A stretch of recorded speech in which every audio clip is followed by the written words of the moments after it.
adlaw, mao kini ang nagunang balita hatod kaninyo sa Panabo City Information Office. Alang sa Balita Karon.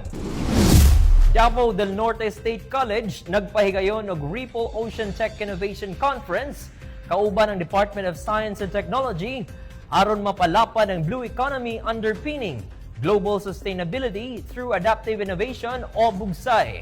Nga gipahitabo sa Mulave Hotel, Tagum City, subay sa tema nga Ocean Tech Innovations for the Blue Economy in the Davao Region.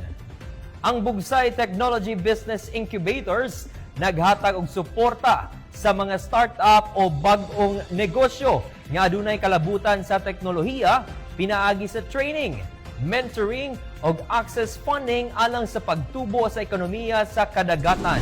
There are a lot of opportunities in the emerging technology because of the fourth industrial revolution. Not to mention, we have the machine learning, we also have the artificial intelligence, robotics, and app and web-based applications. So this will help our industry to address their problems specifically. Sa maong conference, gisgutan ang kabahin sa sektor sa fisheries, aquaculture, shipping, and maritime trade and logistics, climate and disaster resilience, marine protection, preservation and conservation, o renewable ocean energy. There are things that we human cannot do and that technology can.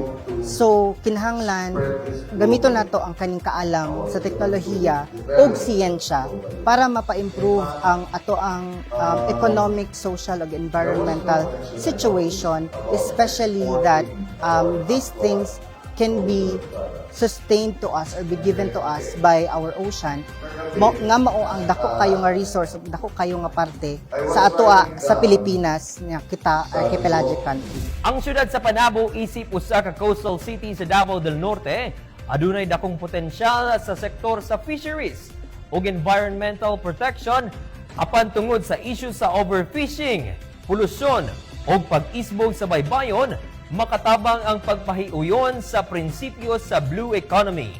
Mao kini ang malungtaron nga paggamit sa dagat o kahingwahaan niini aron sa kalambuan sa ekonomiya.